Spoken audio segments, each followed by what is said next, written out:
वर्तमानपत्रातून ते वाचलं. मागच्या वेळेला पैठणी म्हणजे 200 रुपये 400 रुपयाच्या पैठणी कुठून तरी आणल्या होत्या.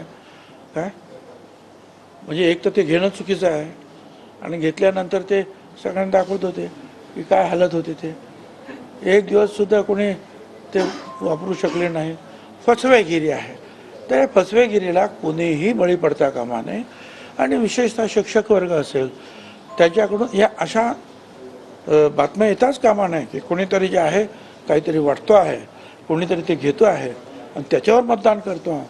शिक्षकांकडून तरी सुद्धा जे आहे ही अपेक्षा सामान्य लोक आमच्यासारखे पण करत नाही.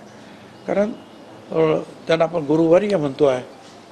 त्यांनी जे काही करायचं मतदान ते सद विवेक बुद्धीला ठेवून योग्य उमेदवाराला करावं. तुमच्या पक्षाचा उमेदवार आहे आमचा आहे, त्याला माघारीसाठी मुख्यमंत्र्यांनी प्रयत्न केले मात्र माघार. हां ठीक आहे. आता असं आहे ना, आमच्या पक्षाच्या जे अध्यक्ष आहेत ते जोपर्यंत त्यांनी सांगितलेलं नाही तोपर्यंत त्यांनी माघार घेतलेली नाही आणि ते कामाला लागलेले आहेत.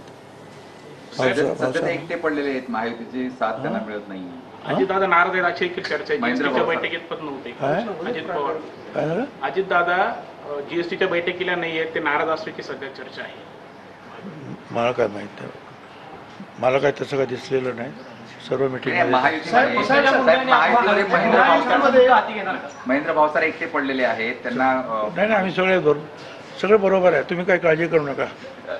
चला पुढे. पंकजा मुंडे आणि आपण धनगर आरक्षणाचा मुद्दा हाती घेणार.